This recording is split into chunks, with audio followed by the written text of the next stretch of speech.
Mayong adlaw mga bata. Ako di ay si Grace Mary A. Babida. Inilas sa pangan ni Teacher Grace sa Pardo Elementary School. Karong adlaw, ana ko istorya nga isaysay kaninyo. Apan, sa una pa kumusaysay, ana ko'y butang nga ipakita kaninyo. Charan! Unsa kini mga bata? Sakto! Usa kini kasalag. Unsa ba ang salag mga bata?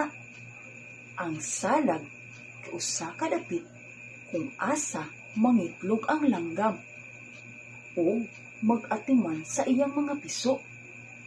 Kini kasagarang makit-an sa ibabaw sa punuan sa dakong kahoy. Nasulayan na ba ninyo nga manguha og piso sa langgam?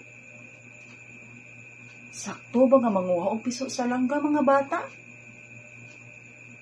Alang sa inyong kasayuran, ang akong storya nga isaysay karong adlaw kay gisuwat ni Rosemary Lofranco o gidibuho ni Nick Sarzuela. Kabahin kini sa bata nga ganahan kaayo manguha og piso sa langgam ug sa iyang mama nga buotan. Ako karon ay istorya, istorya, istorya. Ako karon ay istorya, maminaw na og magkat-on.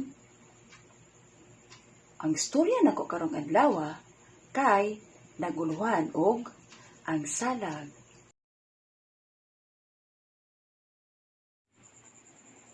Usa ka adlaw, si Tito nakakita og usa ka salag nga adunay 3 ka piso. Ang salag nahimutang sa ibabaw sa punuan sa dagkong kahoy.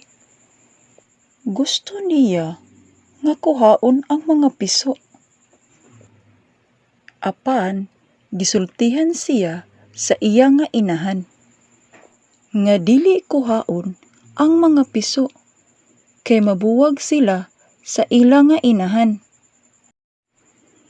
Sama nga kung ikaw mabuwag usab sa imong inahan ug amahan.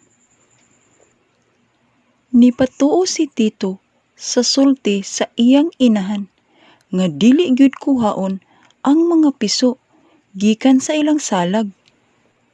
Ug taod-taod naabot ang inahan sa mga piso nga may dala nga ulod para sa ilang pagkaon.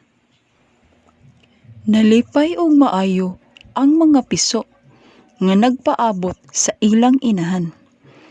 Ug nagdungan sila og awit ug mga maanindot nga awit.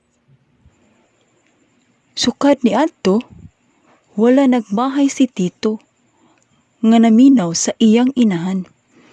Kay nakita nila kung unsa ka malipayon ang mga piso kauban sa ilang inahan. Ug karon mga bata, dili gyud nato kuhaon ang mga piso gikan sa ilang salag. Tungod kay naa sila inahan nga mag-uol kung mawala sila sa iyang kiliran. Hangtod sa sunod natong panag-uban. Bye-bye!